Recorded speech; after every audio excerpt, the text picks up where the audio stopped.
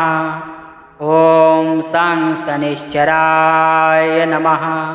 ॐ न्यायाधीशाय नमः। ॐ सं शनैश्चराय नमः। ॐ न्यायाधीशाय नमः। ॐ सं शनैश्चराय नमः। ॐ न्यायाधीशाय नमः। ॐ सं शनैश्चराय नमः। ॐ न्यायाधीशाय नमः। ॐ सं शनैश्चराय नमः। ॐ न्यायाधीशाय नमः। ॐ सं शनैश्चराय नमः। ॐ न्यायाधीशाय नमः। ॐ सं शनैश्चराय नमः।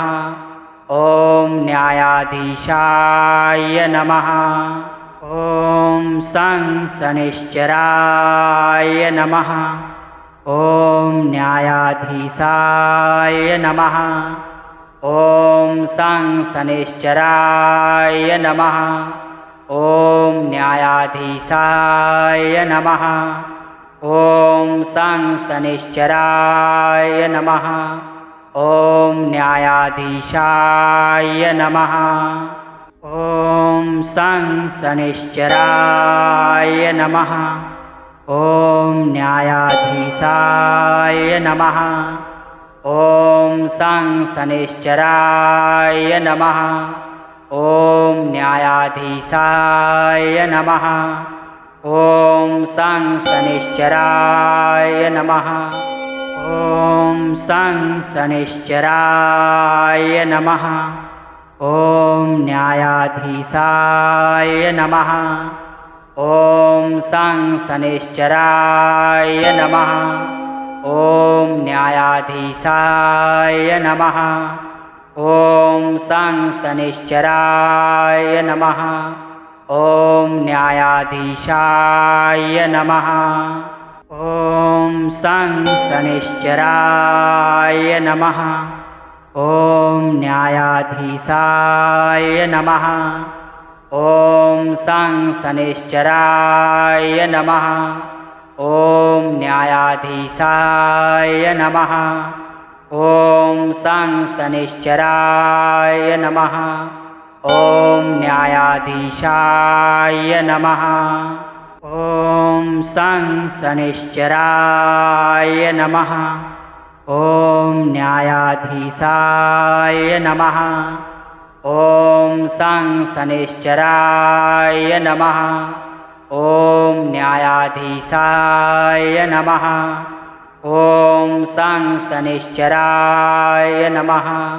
ॐ न्यायाधीशाय नमः। ॐ सं शनैश्चराय नमः। ॐ न्यायाधीशाय नमः। ॐ सं शनैश्चराय नमः। ॐ न्यायाधीशाय नमः। ॐ सं शनैश्चराय नमः। ॐ न्यायाधीशाय नमः। ॐ सं शनैश्चराय नमः। ॐ न्यायाधीशाय नमः। ॐ सं शनैश्चराय नमः। ॐ न्यायाधीशाय नमः। ॐ सं शनैश्चराय नमः। ॐ न्यायाधीशाय नमः।